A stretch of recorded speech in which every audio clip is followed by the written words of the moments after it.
back in Philly. Everybody please give Patrick a big round of applause for that great...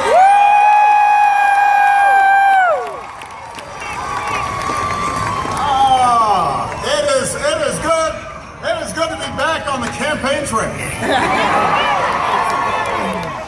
Now, I understand. I know I'm not the first person from the White House to come to Philly this week. Some of you may have seen Joe Biden at the Eagles game. He told me, Barack, you got to get on the Wentz wagon. We got a new quarterback. We got hope in Philly. Joe, I am a Bears fan. We still love you now. And we play Philly next Monday night. Woo! So my team, but I am going to go to Philly and scout out what all the fuss is about.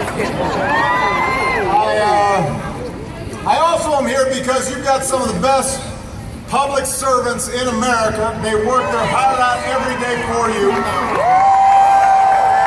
got Scranton's favorite son, in addition to Joe Biden, Senator Bob Casey, one of the best senators.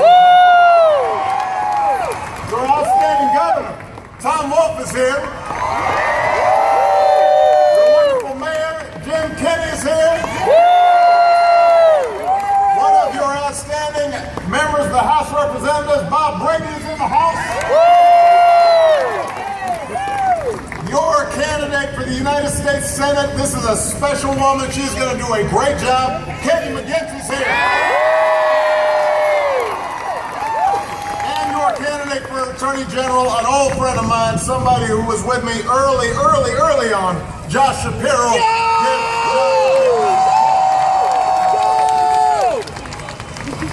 Now, I love you too.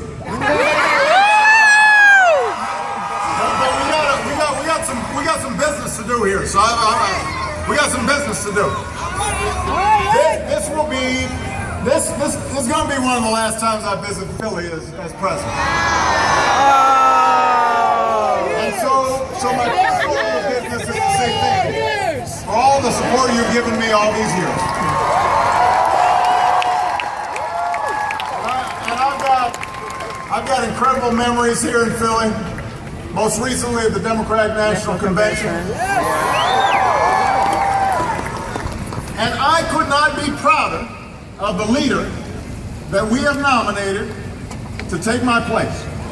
So even though I've run my last campaign, I am going to work as hard as I can this fall to elect Hilary Clinton as our next president of the United States.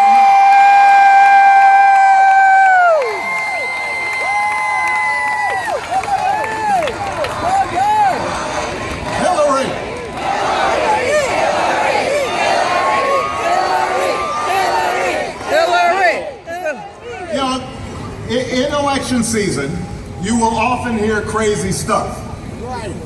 But I gotta say, this year we've been hearing a little more crazy than usual. Having said that, after almost 2 terms as your president, I am here to tell you I am more optimistic about our future than I have ever been.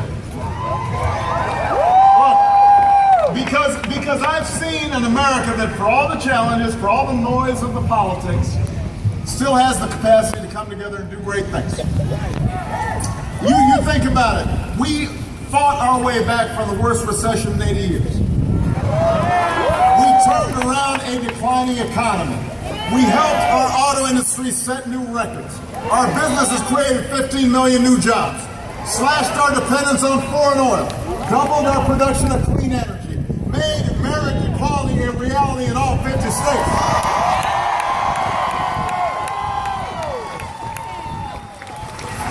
We brought more of our troops home to their families. We delivered justice to Osama bin Laden. Through diplomacy rather than war, we shut down Iran's nuclear program. Opened up a new chapter with the people of Cuba. Brought nearly 200 nations together around a climate agreement that could save this planet for our kids and our grandkids. That's what we've done.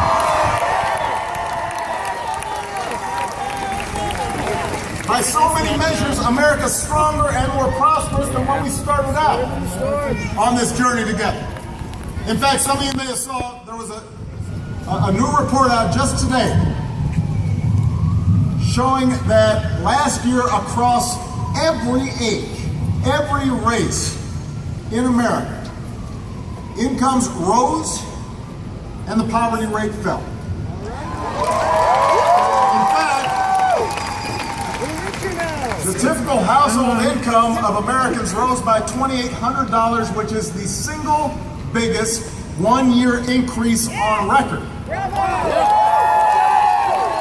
lifted 3.5 million people out of poverty. That's the largest one-year drop in poverty since 1968. The uninsured rate is the lowest it has been since they kept records. The pay gap between men and women shrank to the lowest level ever.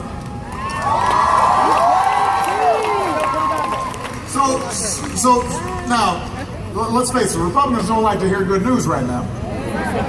But it's important just to understand this is a big deal. More Americans are working, more have health insurance, incomes are rising, poverty is falling. And gas is $2 a gallon.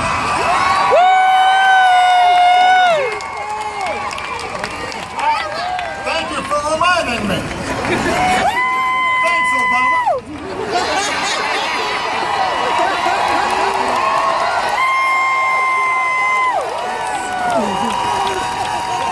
Yes. So the steps that we have been taking over these years, they're paying off.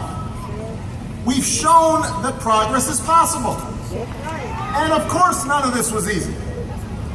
We knew all along that change wasn't going to be quick.